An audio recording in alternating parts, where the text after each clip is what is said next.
How often do you get to play as a big band with the extension? We normally play the Bruns Hotel once a year or twice a year, and we get to do about 6 or 7 people with that. Yep. But I actually feel like we're starting to sound best as a quartet, maybe. Yeah, I think a four. It's just we're getting really tired. We're going to start doing. I think this year we're going to, because lots of our songs are starting to get a bit more tracky, and everyone does track, but we were always like, let's just be the only band in the whole festival that doesn't actually play the track. That we might be starting to play a track.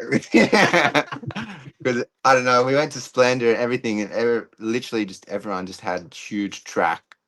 Yep. And they just danced around. And I was like, this isn't that entertaining. Yeah. Yeah.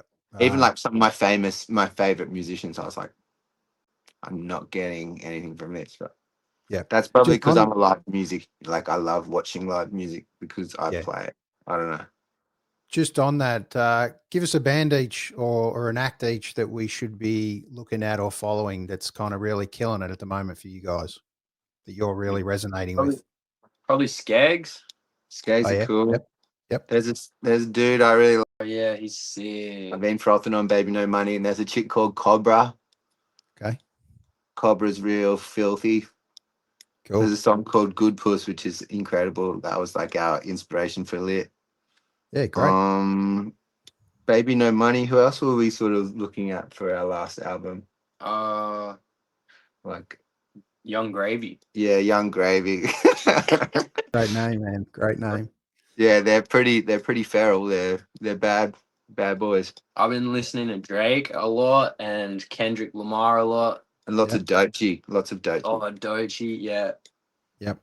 And a lot of like house as well, and sort of like euphoric lo-fi hip hop study beats. Okay. Yeah, right. Yeah.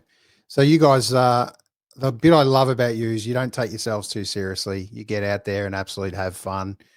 It's great to hear some of this stuff is super tight live, because it kind of looks like it's super hard to pull off for me. But you guys, you've been playing together so long, it kind of comes naturally to you guys now. Yeah, and I think people also appreciate stuff ups, like when it's not perfect. If you actually fully bomb something, you're like, "Oh, sorry." Everyone's like, "Yeah," like, because it doesn't happen in big shows. Like people just like, people demand perfection. People like have auto tune in their vocals these days, so it's like absolutely perfect. I'm like, man, kind of missing the point, eh? Yeah, absolutely. Hitting or busting up some of those high notes are all part of the gig, mate. All part of the gig. Busting strings, busting your knees. Yeah. Busting nuts. Is there one venue kind of around that you haven't played at that you'd love to?